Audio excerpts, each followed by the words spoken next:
Salam sehat dan bahagia. Perkenalkan, saya Ayu Frida Retnani, CGP Angkatan 9, Kabupaten Jembrana. Pada kesempatan kali ini, saya akan menyampaikan aksi nyata modul 1.4 tentang budaya positif. Penerapan aksi nyata yang dilakukan yaitu dengan mengimplementasikan konsep-konsep inti dalam budaya positif di lingkungan kelas saya. Kemudian, saya juga membagikan pemahaman dan pengalaman dalam menerapkan konsep budaya positif kepada rekan-rekan. Aksi nyata yang saya lakukan yang pertama adalah mengimplementasikan konsep-konsep inti dalam modul budaya positif di lingkungan kelas. Saya bersama anak-anak membuat sebuah keyakinan kelas dengan tahapan yang pertama, melakukan sosialisasi tentang disiplin positif untuk mewujudkan budaya positif di sekolah. Yang kedua, menjelaskan pentingnya membuat keyakinan kelas. Yang ketiga, memfasilitasi murid membuat keyakinan kelas. Yang keempat, mempresentasikan hasil keyakinan kelas. Yang kelima, memajang keyakinan kelas siswa. Dan yang terakhir, bersama siswa menerapkan keyakinan kelas. Jadi teman-teman, keyakinan kelas yang kita sepakati: satu, selalu bersikap positif. Setuju? Dua, senantiasa menjadi diri terbaik. Setuju? Tiga, percaya dan menghormati orang lain serta barang miliknya. Setuju? Empat, senantiasa membantu. Setuju? Beri tepuk tangan.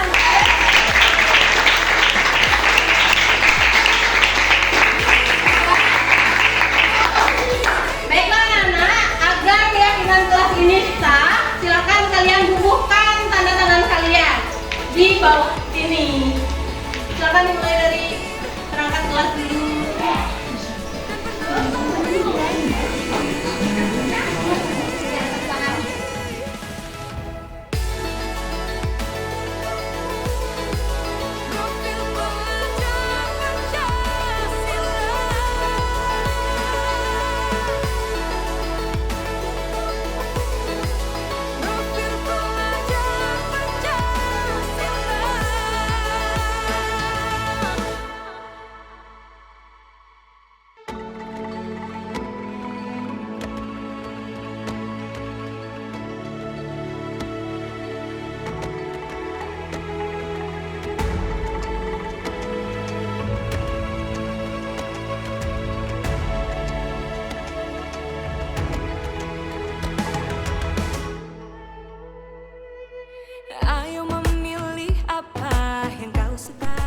Penerapan aksi nyata yang kedua yaitu dengan membagikan pemahaman dan pengalaman dalam menerapkan konsep budaya positif kepada rekan-rekan guru. Selamat siang, saya ucapkan kepada Bapak Ibu yang berkesempatan hadir pada siang hari ini.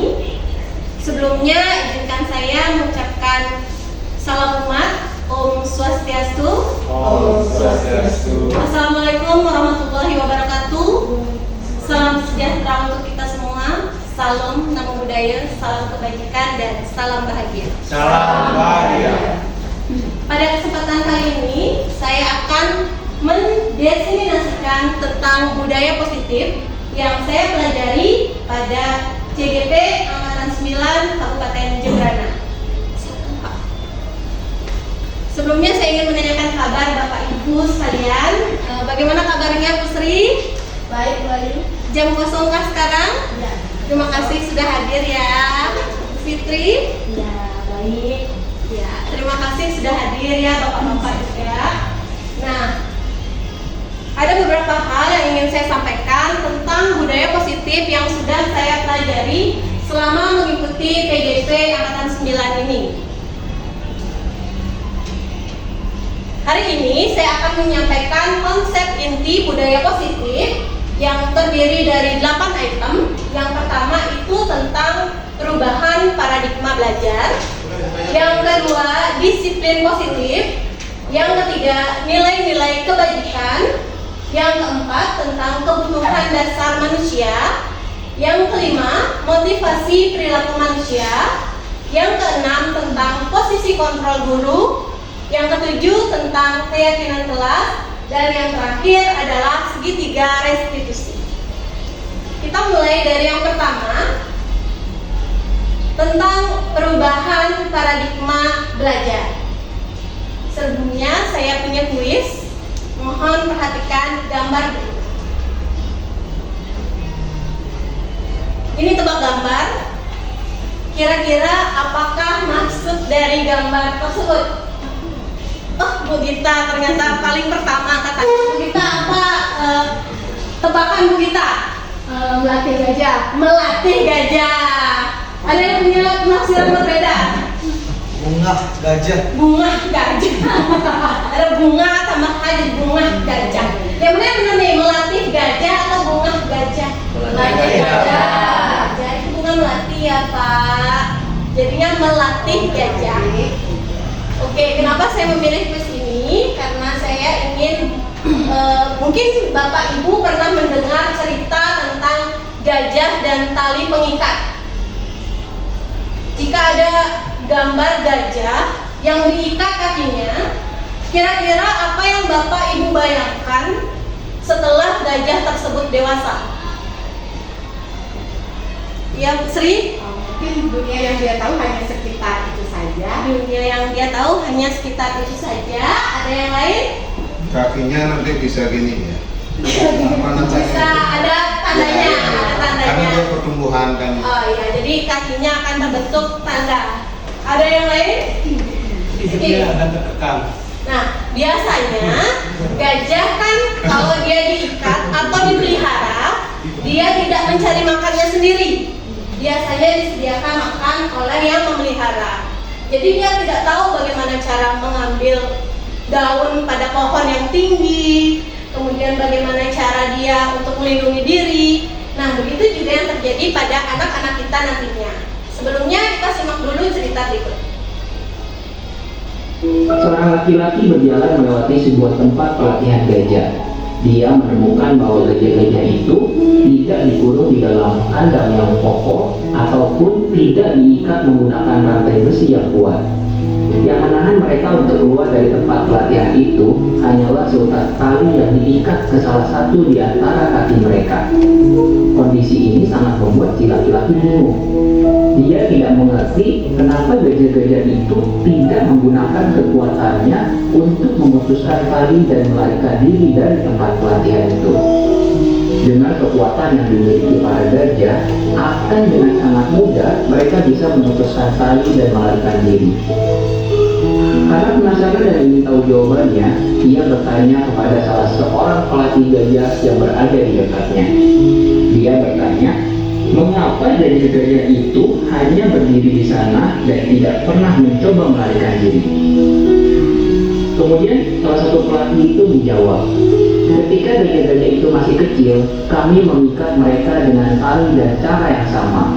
Saat itu mereka mencoba kabur, namun selalu gagal karena kekuatan mereka memang masih lemah.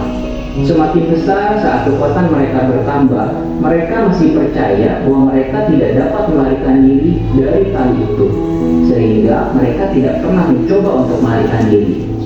Satu-satunya alasan gajah tidak bisa melarikan diri dari tempat itu adalah karena mereka berpikir bahwa mereka tidak mampu melakukannya, sehingga mereka merasa akan sia-sia saja jika mencoba.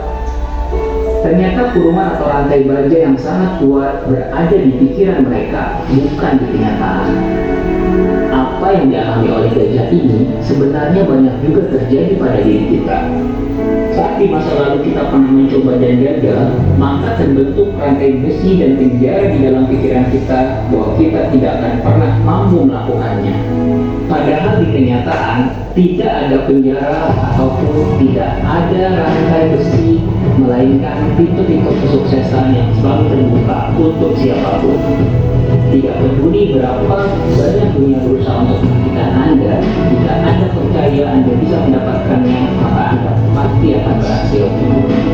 Percaya bahwa Anda bisa sukses adalah langkah paling penting untuk mencapai kesuksesan. Semoga sahabat semua terinspirasi. Jangan lupa subscribe dan like jika bermanfaat. Sampai jumpa. Oke, itu tadi adalah cerita tentang gajah dan tali pengikat. Bapak Ibu ada yang sudah pernah mendengar ceritanya sebelumnya? Belum. Ini baru pertama ya jadinya. Semoga dapat menginspirasi.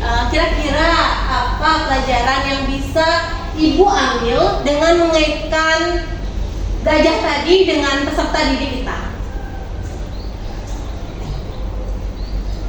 Iya, Sri. Mungkin terkait dengan mindset dari siswa kita. Kalau tadi si gajah ya, namanya gajah waktu masih kecil dia diikat, kemudian dia sempat meronta, terus dia nggak bisa melarikan diri, sehingga dia terus berpikir bahwa dirinya tidak mampu. Demikian juga mungkin dengan anak didik kita, kalau merasa dia terus tidak mampu, padahal dia secara ini dia terus berkembang kan pemikirannya. Jadi mindsetnya mungkin. Ya, jadi mindset di dalam diri si anak itu akan terkungkung kalau kita mengikatnya dengan beberapa ilusi. Nah, jadi di sini ada beberapa miskonsepsi tentang teori kontrol yang biasa dilakukan oleh guru.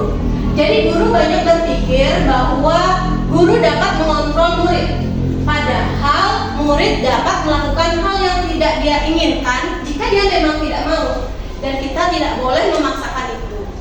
Kemudian ada ilusi bahwa semua penguatan positif, efektif, dan bermanfaat. Nanti kita akan tahu bahwa tidak semua penguatan positif itu efektif dan bermanfaat. Ada juga beberapa penguatan yang malah menjerumuskan anak. Jadi dia ada yang bermusuhan gara-gara kita memberikan penguatan yang lebih kepada satu siswa, kemudian siswa yang lain itu merasa iri. Nanti takutnya mereka bermusuhan. Kemudian ada ilusi bahwa kritik dan membuat rasa bersalah mampu menguatkan karakter. Tidak semua anak memiliki karakter yang sama. Ada yang malah down jika mereka dikritik atau disalahkan. Tetapi ada juga yang merasa memang tercambuk. Oh, saya harus berubah dengan ini. Tetapi tidak semua anak bisa menerima itu. Jadi kita harus berhati-hati. Kita harus mengetahui dulu bagaimana sifat anak itu, bagaimana karakter anak itu, baru kita bisa menerapkannya. Kemudian ada ilusi bahwa orang dewasa itu berhak memaksa. Kamu harus ini, kamu harus itu. Nah, itu merupakan beberapa miskonsepsi tentang teori kontrol.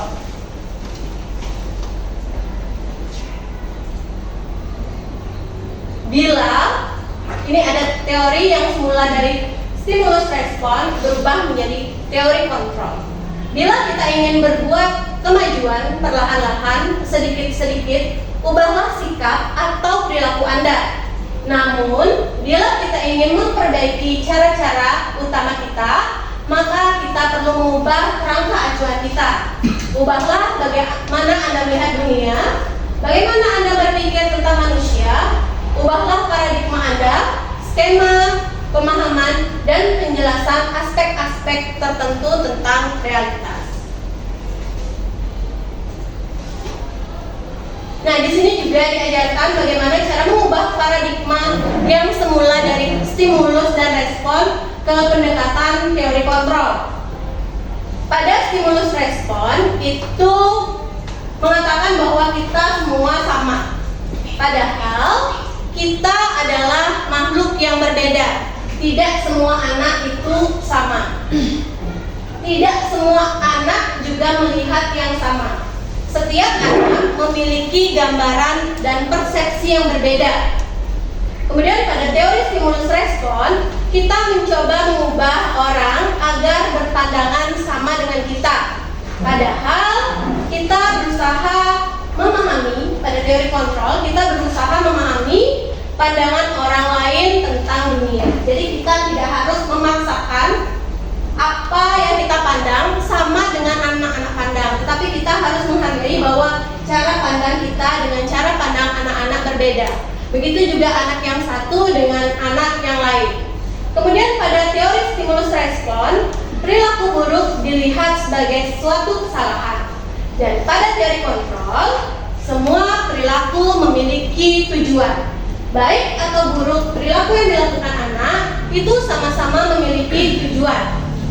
Kemudian pada teori stimulus respon, orang lain bisa mengontrol saya, sedangkan pada teori kontrol diubah menjadi hanya Anda yang mampu mengontrol diri Anda sendiri. Kemudian pada stimulus respon, pemaksaan ada pada rujukan yang gagal, sedangkan pada teori kontrol, kolaborasi dan konsensus menciptakan pilihan-pilihan baru. Yang terakhir, pada stimulus respon itu kerangka atau model berpikirnya berdasarkan menang kalah, namun pada teori kontrol itu metode berpikirnya harus menang-menang, tidak ada menang kalah. Jadi semuanya dapat dibenarkan sesuai dengan alasannya. Dengan adanya itu, muncullah pembelajaran dengan paradigma baru, yaitu pembelajaran yang dirancang berdasarkan prinsip pembelajaran berdiferensiasi, sehingga para peserta didik belajar sesuai kebutuhan berdasarkan tahap perkembangan sesuai teori psikologi modern untuk mewujudkan profil pelajar Pancasila. Ada berapa dimensi, Ibu-ibu? Ada 6. Setuju ya Bapak-bapak? Ada 6 dimensi yang menjadi profil yang ingin kita wujudkan supaya ada pada diri murid-murid kita. Baik, kita lanjut tentang disiplin positif. Apa yang Bapak Ibu pikirkan apabila mendengar kata disiplin? Tingkah laku, perilaku, disiplin. Perilaku yang baik. Terima kasih Bapak Guru BK. Apa tadi Bu Gita? Tingkah laku. Kemudian tertib. Ya, tertib. Kemudian apa lagi? Disiplin. Aturan, peraturan yang sebenarnya membuat murid atau kita merasa tidak nyaman dengan peraturan-peraturan itu karena terkesan memaksa. Disiplin positif berasal dari kata disiplina yang artinya belajar. Disiplin diri yang memiliki tanggung jawab terhadap apa yang dilakukannya berdasarkan nilai-nilai yang diyakini.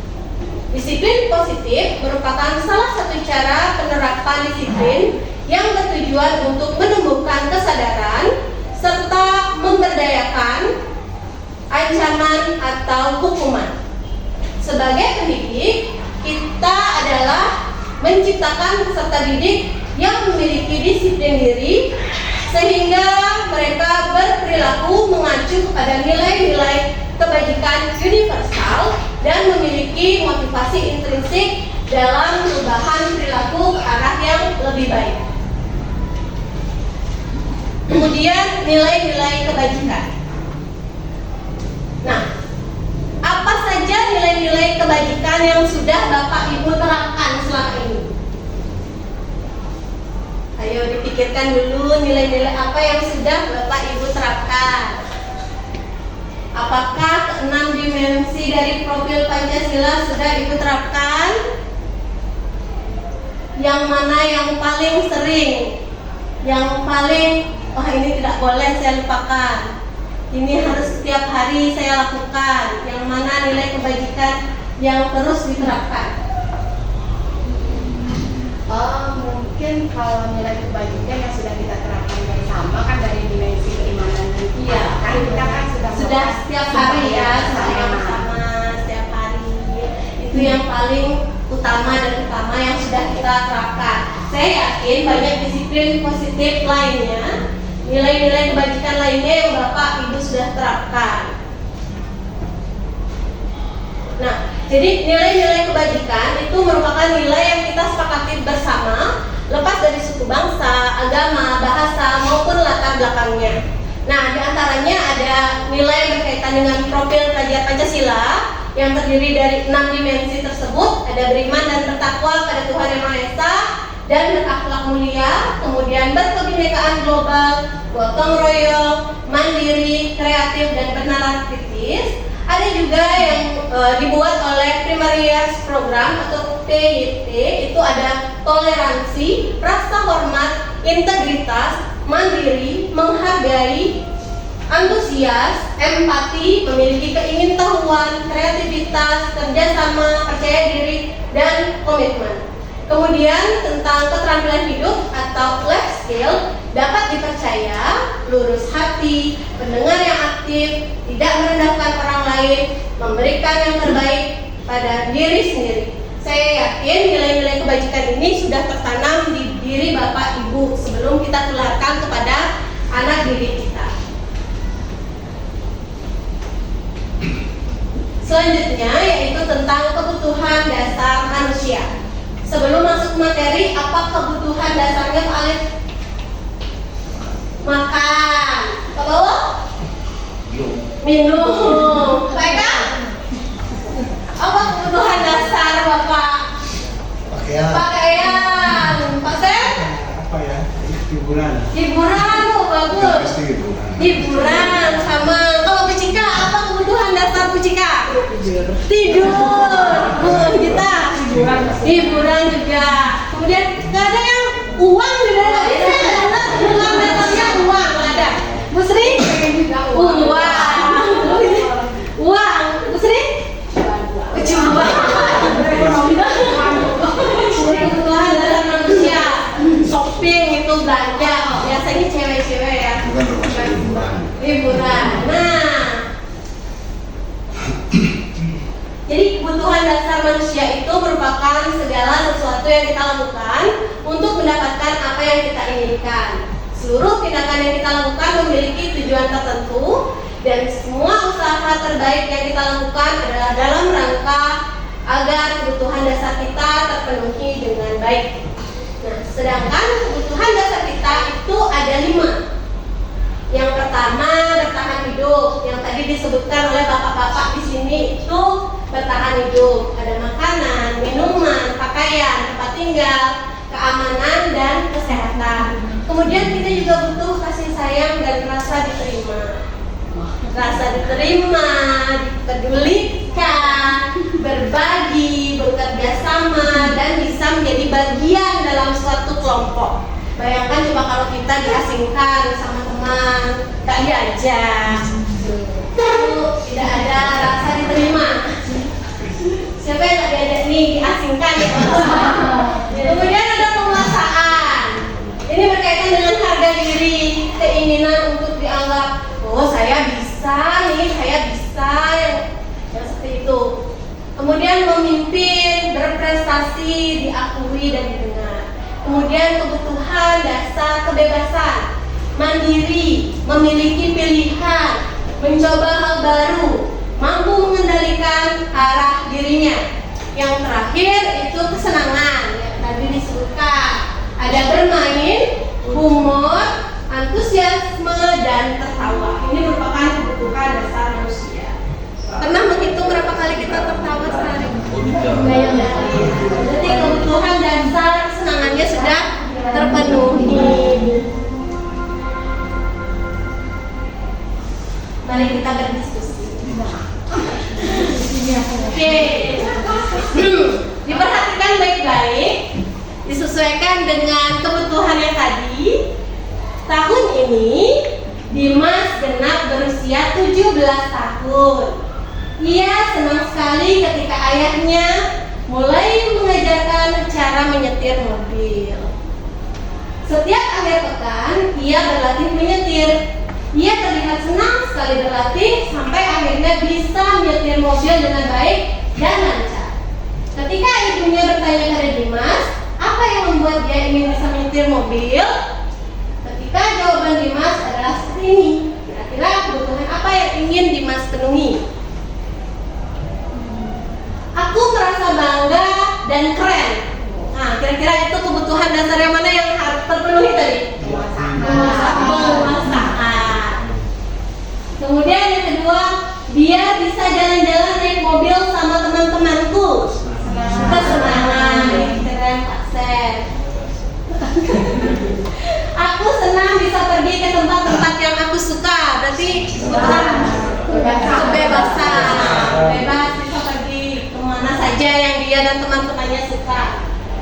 menyetir mobil itu seru? Kita lihat jawabannya ya. Ya, itu merupakan ya. Oke, kita lanjutkan ke motivasi perilaku manusia. Ini ada pertanyaan lagi. Diperhatikan lagi. Sebagai seorang guru, saat Anda hadir mengajar di kelas tepat waktu, motivasi apakah yang mendasari tindakan Anda? Ini ada pilihannya. Apakah Anda datang tepat waktu karena tidak ingin ditegur oleh atasan? Dan Anda kemudian mendapat surat peringatan? Atau Anda ingin mendapatkan pujian dari atasan dan mendapat penghargaan sebagai karyawan atau guru berprestasi? Atau Anda ingin menjadi orang yang menghargai waktu, menghargai diri Anda sebagai teladan bagi murid-murid Anda, karena Anda percaya tindakan Anda sebagai guru akan dicontoh oleh murid-murid Anda? Manakah motivasi yang paling kuat mendasari tindakan Anda? Atau bahkan dua motivasi atau bahkan ketiga-tiganya? Kayaknya kombinasi. Kombinasi ya. Yang pertama karena Iya kan kedua. ditegur. Pertama itu alasan terkuat supaya nggak ditegur, nggak enak. Ada rasa malu juga, apalagi kalau ditegurnya di depan anak-anak. Ya, terus yang pasti ada sebenarnya kan, oh ini adalah tanggung jawab saya. Jadi dari dalam diri. Semoga motivasi ini yang terus tumbuh ya. Motivasi yang di atasan tadi bisa memudar terus sedikit-sedikit dan menjadi hilang. Nah, motivasi yang mendasari perilaku manusia itu ada 3. Yang pertama, untuk menghindari ketidaknyamanan atau hukuman. Jadi kita tidak mau ditegur atau tidak mau dihukum, bahkan dapat surat teguran, dapat surat hukuman. Kemudian yang kedua, untuk mendapat imbalan atau penghargaan dari orang lain. Kemudian untuk menjadi orang yang mereka inginkan dan menghargai diri sendiri dengan nilai-nilai yang mereka percaya. Bapak-bapak, ada yang pernah menghukum? Tidak pernah. Pernah. Ada yang pernah mengiming-imingi hadiah supaya anak-anaknya berperilaku positif? Nah, jawab ya, nanti ibu kasih hadiah. Sudah disiapin Bu hadiahnya di depan. Sudah disiapkan hadiahnya, siapa yang bisa akan mendapat 1 bebas. Nah, kedua motivasi tersebut itu merupakan motivasi eksternal yang berasal dari luar peserta didik atau luar murid, karena ada yang ingin dia ini tutupi, seperti rasa ketidaknyamanan atau hukuman ingin dia hindari, makanya dia melakukan, entah itu terpaksa atau memang dari hati. Kemudian mereka ada yang bekerja itu hanya karena ada imbalan. Tapi yang diharapkan tumbuh itu adalah motivasi internal untuk menjadi orang yang mereka inginkan dan menghargai diri mereka sendiri dengan nilai-nilai yang mereka percaya. Diharapkan kita dapat menghindari hukuman dan pemberian penghargaan berlebih agar meminimalisir motivasi eksternal pada diri murid, supaya tidak kebiasaan. Nanti begitu tidak diberikan hadiah, tidak ada yang mau menjawab, tidak ada yang mau tampil, seperti itu ya. Biar mereka tumbuh dari hatinya.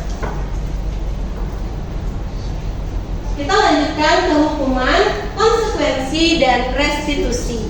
Apakah perbedaan dari hukuman, konsekuensi, dan restitusi?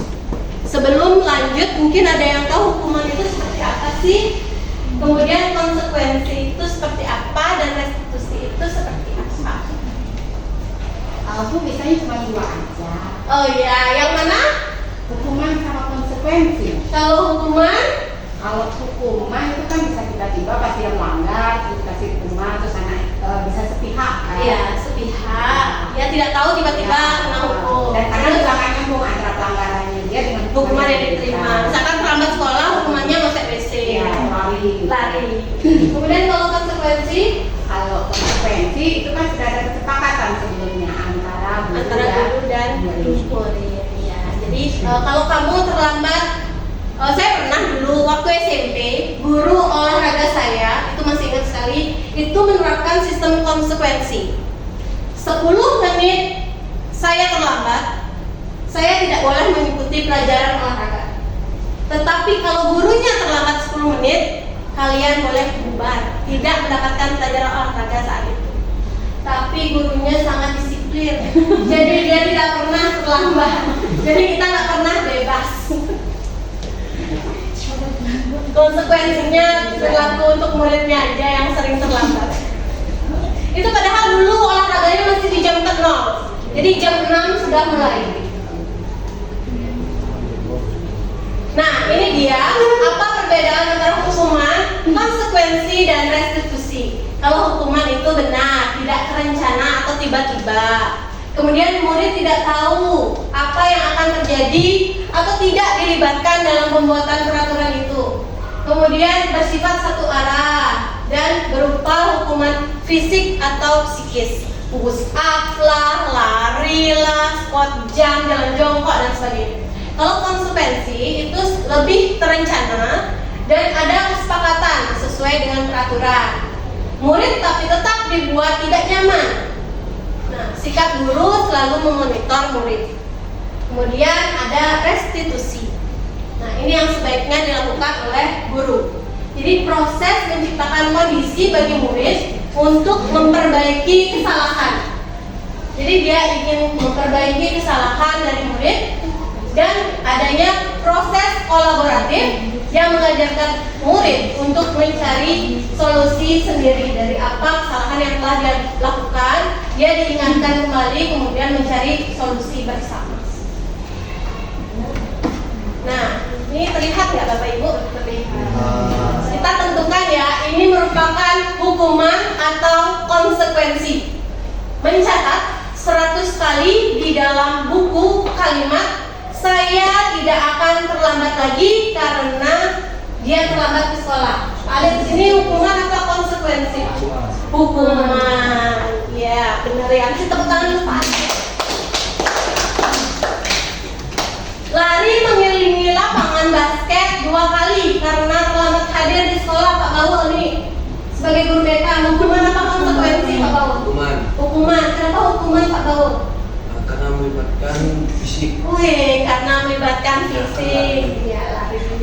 Nah, kemudian ada membersihkan coretan yang dibuatnya sendiri di meja tulisnya. Ini hukuman atau konsekuensi? Konsekuensi, karena udah ada kesepakatan sebelumnya ya. Kemudian murid diminta push up 15 kali karena tidak menggunakan masker di sekolah. Konsekuensi. Hukuman karena ada fisik. Kemudian menggantikan kertas tugas teman yang telah dicoret-coret. Ini konsekuensi. Ya, mengajarkan murid bertanggung jawab. Kemudian berjemur di lapangan basket pukul 12 siang karena mengobrol dengan teman. Bapak Ibu pernah seperti ini? Tidak. Pernah dihukumnya apa? Pernah dihukum atau menghukum? Pernah. Dihukumnya pernah. Kemudian jadi guru nggak ada rasa ingin membalas dendam. Saya dulu dihitungkan oleh guru saya. Nanti cepat nanti saya jenguk deh. Saya dekat kok. Saya lewat di pojokan Rubianto itu. Pak Eka sedikit. Ini ada lagi, duduk di bangku pinggir lapangan pada jam istirahat, tidak diizinkan bermain oleh guru piket karena mencederai teman saat bermain di lapangan. Terlambat hadir di pembelajaran daring 15 menit dan diminta untuk tinggal 15 menit sesudah kelas usai untuk membahas ketertinggalan pelajaran. Ini gurunya baik ya. Jadi dia mau memfasilitasi. Yang Mau dia terlambat juga. Padahal harusnya udah selesai kelasnya, tapi gara-gara dia terlambat mau dia. Saya bisa seperti itu. Tapi gurunya amat ya. Gimana dulu nggak sih? Tapi muridnya tidak ada. Karena gurunya kemudian lari mengelilingi lapangan basket 2 kali karena terlambat 10 murid untuk pelajaran kejiwaan. Membersihkan meja sekolah karena mengatakan pensil kawannya.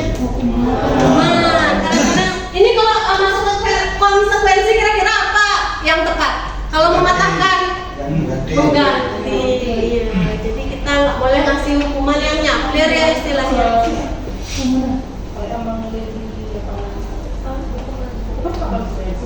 Karena ini pelajaran PJOK kan memang dia konsekuensi. Ya. Baik, itu tadi perbedaan antara hukuman dan konsekuensi. Kita lanjutkan ke posisi kontrol guru. Ya. Posisi kontrol guru. Nah, kita diskusi lagi ya teman-teman. Ada soal lagi nih. Ada soal lagi. Jika salah seorang murid Bapak Ibu tertidur di dalam kelas saat pelajaran Bapak Ibu, saat Ibu menjelaskan lah, apa yang Bapak Ibu lakukan? Kalau saya tak biarnya tidur. Oh, kalau Bu Dita dibiarkan tidur. Kemudian Bu Sri diapakan? Saya biasanya membangunkan murid, kemudian menyuruhnya untuk cuci muka. Ya, Ibu bangunkan, suruh cuci muka. Kalau Bu Fitri punya nggak pengalaman? Kalau saya sih membiarkan dia tidur sampai dia bermimpi indah. Oke, Bu Sri, pernahkah Ibu mengalami kejadian murid tidur di kelas? Apa yang Ibu lakukan? Kalau muridnya sampai tertidur di kelas belum pernah, Bu. Belum pernah ya. Jadi sebelum dia mulai hampir-hampir masuk, saya buat namanya. Biar dia agak lagi kaget lagi. Bu Cika, apa yang Ibu lakukan kalau muridnya tertidur? Atau Ibu mungkin pernah tertidur duluan? Boleh silakan. Menurut saya bisa jadi guru, mungkin menegur muridnya supaya tidak tertidur di dalam kelas. Oke, ditegur. Pencegahan. Pak Alid, apa yang Bapak lakukan kalau ada muridnya tertidur di kelas? Pak Alid? Membiarkan. Oh, supaya tidak mengganggu teman-temannya. Pak Laul, diapakan muridnya kalau ada yang tidur, Pak Laul? Ya suruh keluar cuci muka, habis itu ada kali namanya drinking. Oh, disuruh keluar cuci muka, habis itu es drinking supaya semangat lagi. Mister, apa yang Anda lakukan, Mister? Sejauh ini sih tak pernah ya, karena mungkin pelajaran saya menyenangkan.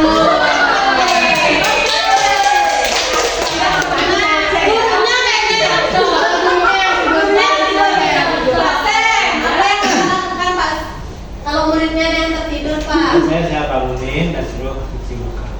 dibangunkan dan cuci muka. Saya pertanyaannya beda untuk Pak Tu Juliana. Bapak saat menjadi murid, Bapak pernah tidur di kelas? Nah, diapakan Bapak sama guru Bapak? Intinya dibangunin sama guru biar tidak Tidak tidur. ketinggalan pelajaran. Oh, biar tidak. Ya, sebaiknya memang kita adakan restitusi. Apa itu restitusi? Kita tanya dulu kenapa dia tertidur di kelas, apa alasannya. Tapi kalau tiap pelajaran dia tertidur tuh pasti perlu dijaga. Kita ada pelajaran. Atau mungkin dia membantu ibunya sampai larut malam. Bisa Bisa jadi dia nggak suka pelajarannya kan tertidur gitu. Aduh, bisa Bisa jadi. Ya. Itu berbahaya ya. itu karena saya. Baiklah, kita lanjutkan. Jadi posisi kontrol guru itu ada 5. Yang pertama sebagai penghukum. Mungkin tadi yang muridnya tertidur, kita hukum. Supaya kamu tidak ngantuk, silakan stop jam 30 kali. Kemudian kita membuat merasa bersalah. Kamu kok tidur pelajaran ibu? Gak kasihan sama orang tuamu ngasih bekal, kamu malah tidur di kelas.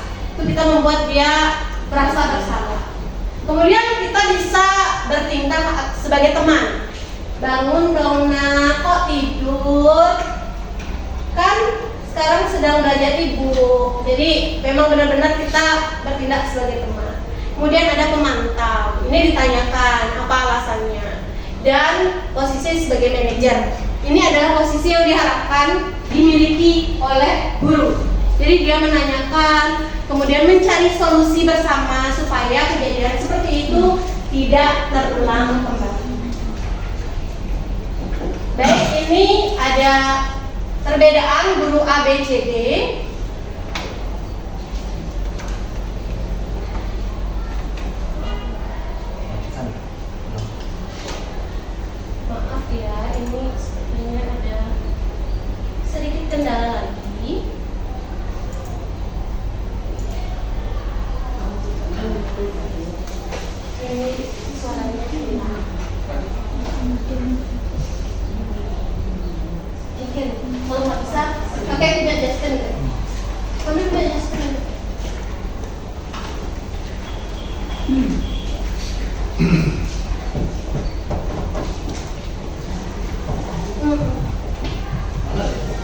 Di situ dah.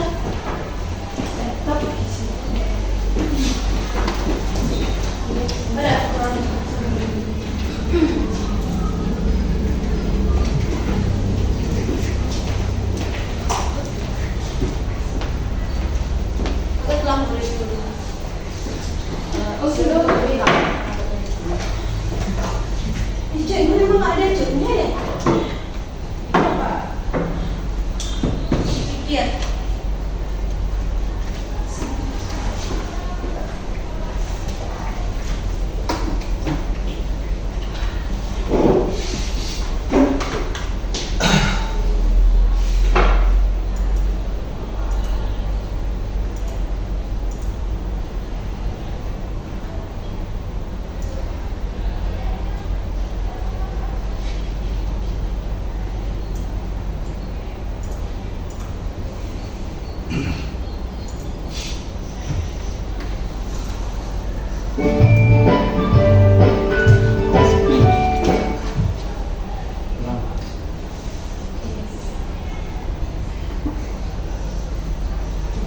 Bapak Ibu, ini ada tayangan tentang perbedaan antara guru A, B, C, dan D dan E lagi satu dalam hal mengontrol murid dalam kesehariannya.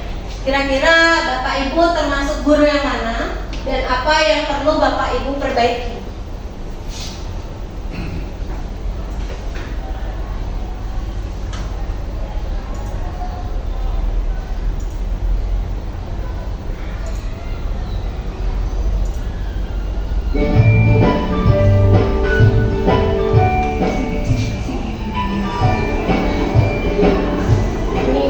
Pagi anak-anak, Siapa nih? silakan PR kembali diberikan diletakkan di meja. Anton, Sri apa? Kamu sudah mengerjakan belum? Belum mengerjakan saya Bu. Kamu selalu ya mengerjain PR. Sekarang kamu duduk di depan, lalu tulis. Saya berjanji tidak akan mengulangi lagi. Saya berjanji akan berusaha menjadi murid yang rajin belajar sampai pelajaran saya selesai.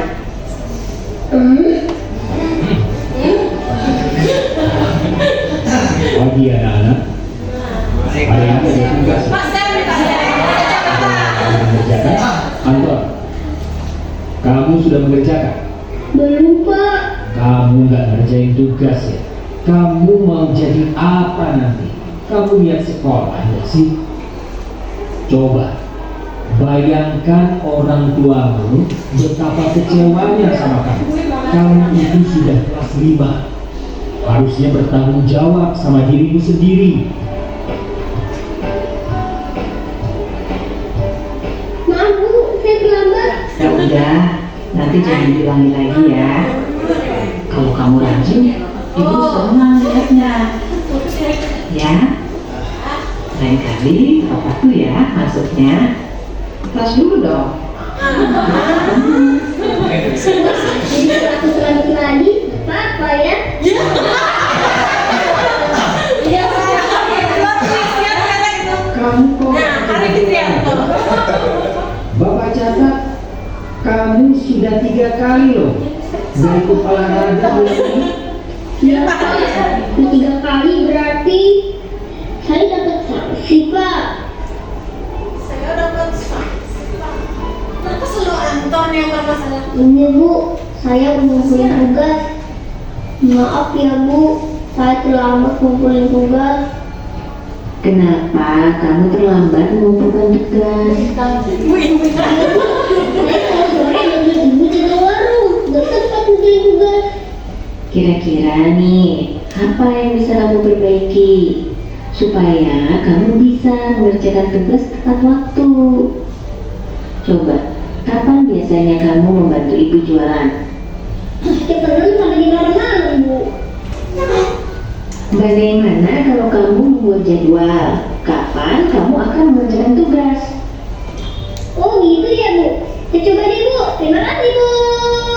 Terima kasih, Bu.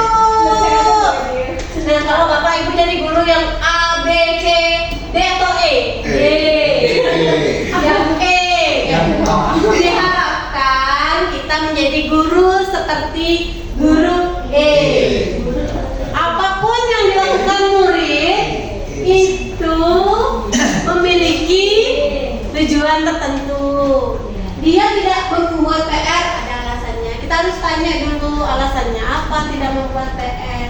Tapi kalau jawaban muridnya malas, nggak tahu, lupa. Itu tetap kita harus cari kenapa bisa lupa, tidak punya jadwal, tidak punya guru.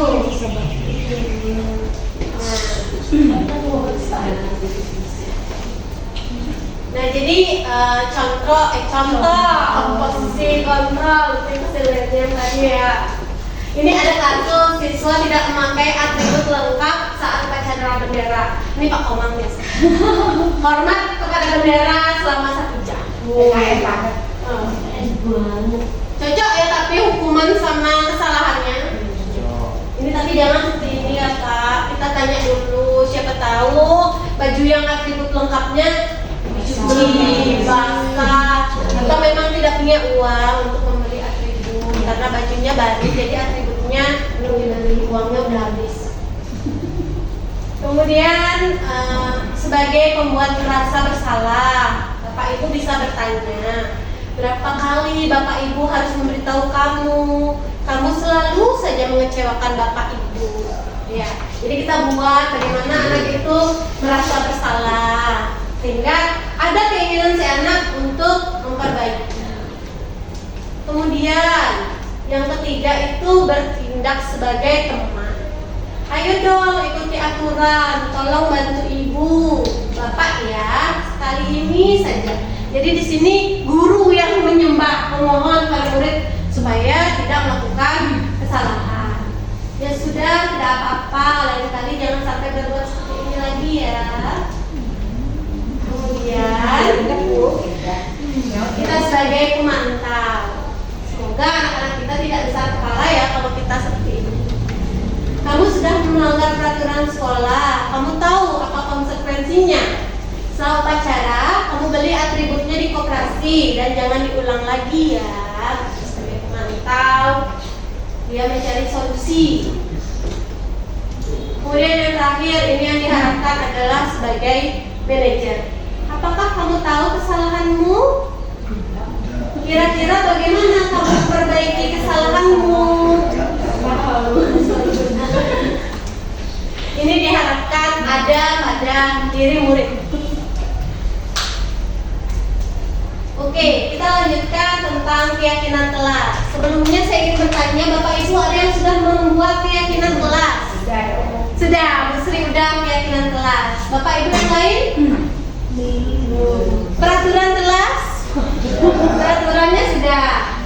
Masih ingat salah satu isinya apa? Peraturan kelas Bapak Ibu.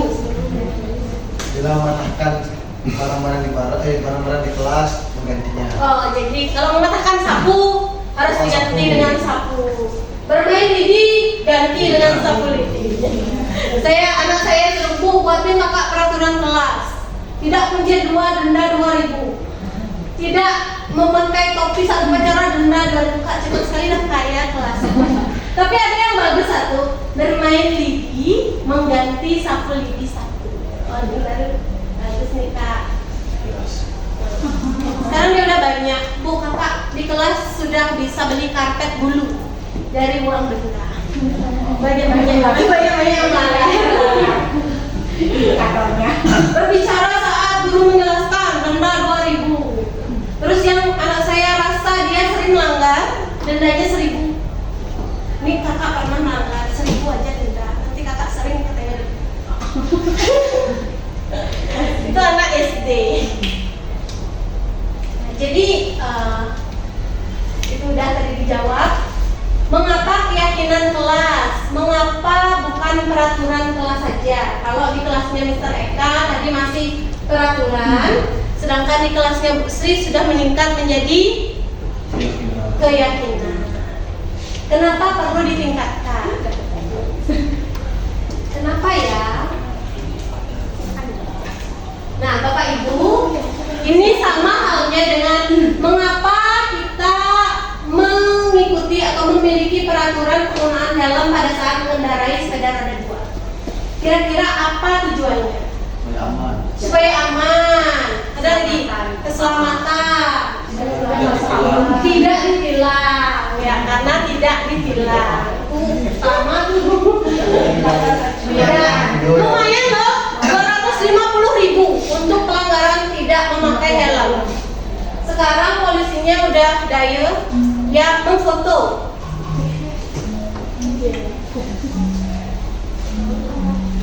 Keyakinan seseorang akan lebih memotivasi seseorang dari dalam.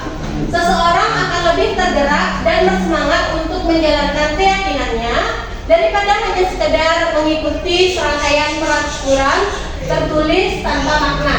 Jadi, ketimbang karena takut terkena tilang, itu lebih berharga jika kita yakin bahwa menggunakan helm itu adalah untuk keselamatan kita. Jadi keselamatan. Kalau saya senang pakai helm supaya jilbab saya nggak terbang. Jadi kalau nggak pakai helm, kemudian ini kaca helm itu sangat membantu saya ketika terkena debu gitu, saya nggak paling. Makanya saya senang memakai helm.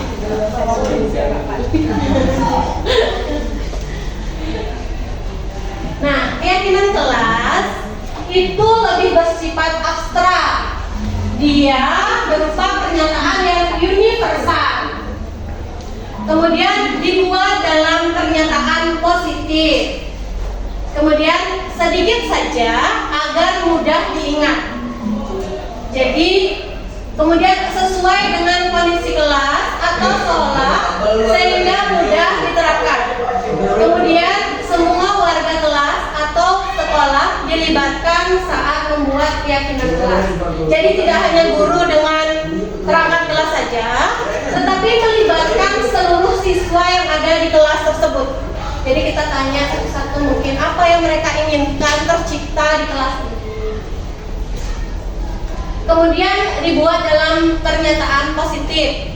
Misalkan ada jangan datang terlambat, diganti menjadi hadir tepat waktu. Nah, ini contoh keyakinan kelas. Itu cukup hormat, bekerja, diterima dan dimiliki. Kalau hormat, kami meyakini bahwa sangat penting untuk menghormati semua orang dan barang milik orang lain. Bekerja, kami meyakini bahwa sangat penting untuk mengerjakan segala pekerjaan atau mengikuti kegiatan yang telah ditugaskan. Diterima dan dimiliki, kami meyakini bahwa sangat penting untuk merasa diterima pada satu kelompok dan saling peduli satu dengan yang lain. Saya harap setelah mengikuti diseminasi ini, Bapak Ibu yang belum membuat keyakinan kelas bisa membuat sebuah keyakinan kelas yang nanti akan dilakukan bersama-sama dengan murid. Dan bagi yang sudah memiliki peraturan kelas, dinaikkan levelnya sehingga menjadi keyakinan kelas. Baik, selanjutnya ini yang terakhir adalah segitiga restitusi. Mungkin dari Bapak Ibu, apa sih segitiga restitusi? Segitiga restitusi itu, nah jadi segitiga restitusi, kamu jangan salah dibaca ya. Itu ada 3 tahapannya. Yang pertama itu menstabilkan identitas. Yang kedua itu ada validasi tindakan yang salah. Dan yang ketiga menanyakan keyakinan.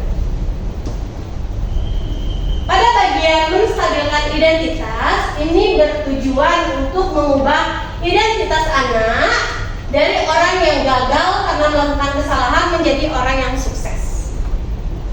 Kata-kata yang bisa digunakan itu berbuat salah itu wajar. Tidak ada manusia yang sempurna. Saya juga pernah melakukan kesalahan seperti ini. Bapak Ibu tidak tertarik mencari siapa yang salah, tapi Bapak Ibu ingin mencari solusi dari permasalahan ini.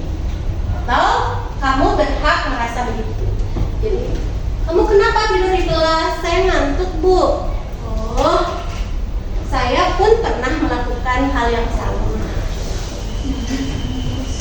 Ya harus halus sekarang Jadi apapun yang dilakukan siswa itu memiliki alasan atau tujuan tertentu. Jadi kita memang harus ditanya. Kemudian ada validasi tindakan yang salah. Ini berdasarkan prinsip setiap perilaku berupaya memenuhi suatu kebutuhan tertentu. Misalnya, kamu pasti punya alasan melakukan hal ini, padahal kamu bisa melakukan hal lebih buruk dari ini. Seperti misalnya orang muridnya menjaguran. Diawali dengan mencaci maki, saling ejek-ejek, tapi dia cuma sebatas itu, sudah dilaporkan ke walinya. Padahal kamu seharusnya bisa melakukan hal yang lebih parah dari ini, seperti memukul, tetapi kamu tidak melakukannya. Itu. Kamu melakukannya karena mempertahankan sesuatu yang penting bagimu. Jadi orang bertengkar pun di sini ditanyakan kenapa bertengkar. Ya ini Pak Bawo ini ya.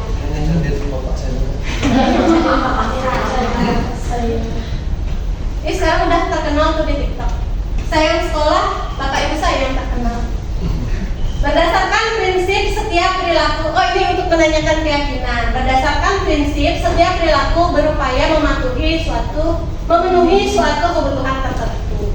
Diingatkan kembali apa keyakinan kelas kita, nilai-nilai apa yang telah disepakati bersama, kemudian kamu ingin menjadi orang yang seperti apa. Nah, ini adalah contoh penerapan segitiga restitusi yang sudah saya lakukan. Jangan kaget, lihat aja.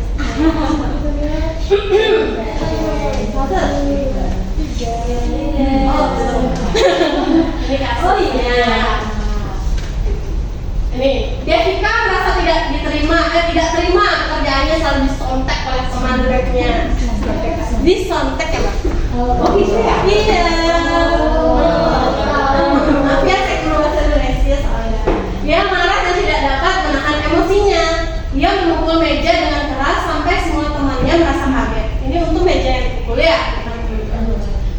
Ketua kelas melaporkan hal tersebut kepada Bu Ayu selaku wali kelas mereka. Bu Ayu lantas meminta Devika menemuinya untuk menceritakan kejadian yang sebenarnya. Begini ceritanya. Berdua dari pagi, kamu tadi bertengkar ya dengan Lima? Habisnya saya lupa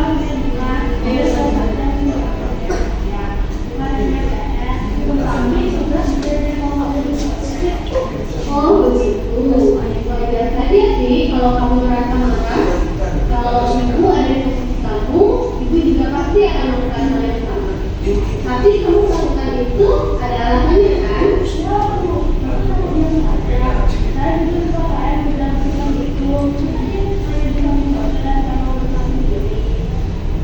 Ya wajar sih kalau kamu sangat marah karena tidak rela kalau pekerjaan yang sudah yang kamu kerjakan dicontek begitu saja dengan dia. Tanpa dia mau berterima kasih. Itu berterima kasih karena kamu sudah tidak melakukan hal lebih dari kamu. Seperti memukul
penerapan segitiga restitusi yang sudah saya terapkan ketika murid saya mengalami suatu permasalahan.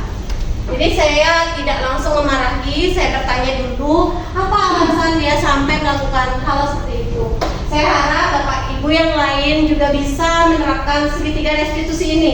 Jadi tidak langsung menyalahkan murid. Insya Allah. Insya Allah. Sekarang saya ingin mengajak Bapak Ibu bermain peran. Mungkin ada sebuah kasus apa yang akan Ibu lakukan.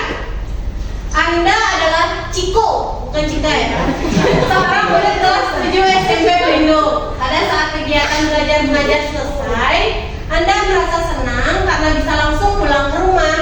Anda sudah bersiap-siap dengan tas Anda sebelum akhirnya dua teman Anda menghampiri Anda untuk mengingatkan bahwa hari ini adalah jadwal piket Anda. Anda pun teringat akan jadwal Anda dan akhirnya memutuskan untuk ikut berpartisipasi. Di tengah-tengah Anda membersihkan kelas, Anda merasa bosan. Seakan pekerjaan ini tidak pernah selesai-selesai. Anda akhirnya memutuskan untuk keluar saja dari ruangan pada saat teman-teman Anda tidak melihat. Anda berhasil menyelinap keluar kelas sebelum pekerjaan Anda selesai. Anda merasa bebas. Sewaktu Anda keluar dari sekolah, Anda memutuskan untuk jajan terlebih dahulu di warung depan sekolah. Di sana Anda sedang asik menikmati jajanan yang Anda beli sebelum akhirnya Anda mendengar suara memanggil Anda. Itu adalah suara wali kelas Anda. Beliau meminta waktu Anda sebentar untuk berbicara. Anda mengiyakan dan langsung merasa malu mengetahui apa yang ingin dibicarakan. Oke, silakan dulu dipikirkan. Kita bermain peran. Siapa yang mau jadi Bu Guru? Oke, Bu Sri jadi Bu Guru. Ciko, silakan Pak Ciko. Eka, maju Kak. Silakan Bu Sri. Dibantu ya Bu, kalau saya. Iya, dibantu.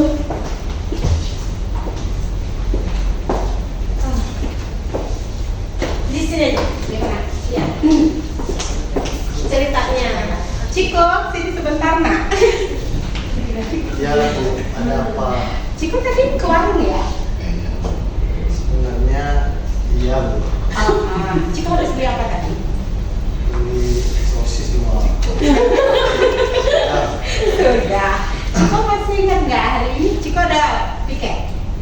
Ada, tapi tadi saya sudah piket Bu, tapi karena terlalu banyak pekerjaan jadinya saya kabur. Terlalu banyak pekerjaan akhirnya kabur, merasa jenuh dengan pekerjaannya ya Ciko.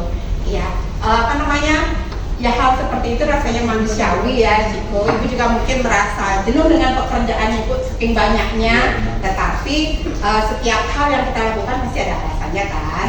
Nah, kenapa Ciko melakukan hal itu padahal pekerjaan Ciko belum selesai? Tadi saya belum sarapan Bu. Saya sudah bekerja banyak. Terus karena terlalu banyak dan saya keloncongan, jadinya saya lebih baik menyelinap daripada pingsan sana Bu. Oh gitu. Punya ribet lagi ya. Oke, tapi kalau menurut Ciko sendiri, apa yang Ciko lakukan sudah sesuai belum dengan keyakinan kelas kita? Tidak. Oh tidak. Kalau tidak sesuai dengan keyakinan kelas yang mana? Sebenarnya ya. Bergotong royong. Bergotong royong ya. Bergotong royong lakukan tugas piket kan salah satunya. Jadi harus kolaborasi sama temennya. Nah, Ciko masih ingat ya dengan keyakinan kelas kita. Untuk selanjutnya bagaimana Ciko apa yang bisa Ciko lakukan untuk memperbaiki kesalahan yang Ciko lakukan hari ini? Jadi saya akan lebih peduli dengan tugas saya dulu. Kalau tugasnya belum selesai, saya akan selesaikan dulu baru dilakukan. Keren sekali Ciko. Mudah-mudahan selanjutnya bisa dilakukan ya apa yang Ciko harapkan hari ini. Terima kasih Ciko. Oke, keren sekali ya. Itu contoh penerapan segitiga restitusi dari kasusnya Ciko. Makasih Ciko. Makasih Bu Sri sudah mau bermain peran hari ini. Nah, itulah yang dapat saya paparkan. Dan akhirnya diskriminasi ini telah selesai. Saya harap dengan saya berbagi disiplin positif kepada Bapak Ibu tentang budaya positif yang harus kita lestarikan di sekolah ini, Bapak Ibu mulai tergerak untuk berubah sedikit demi sedikit. Mungkin yang semula sebagai pemarah bisa naik ke posisi manajer. Jadi yang sebelumnya langsung marah-marah tanpa mendengarkan murid, sekarang sudah bisa menerapkan segitiga restitusi untuk menyelesaikan permasalahan murid. Saya ucapkan terima kasih kepada Bapak Ibu karena sudah meluangkan waktu selama kurang lebih 1 jam ini untuk mendengarkan apa yang saya sampaikan. Akhir kata saya ucapkan terima kasih dan Om Santi Santi Santi. Assalamualaikum warahmatullahi wabarakatuh. Salam sejahtera untuk kita semua. Salam Namo Buddhaya, salam kebajikan dan salam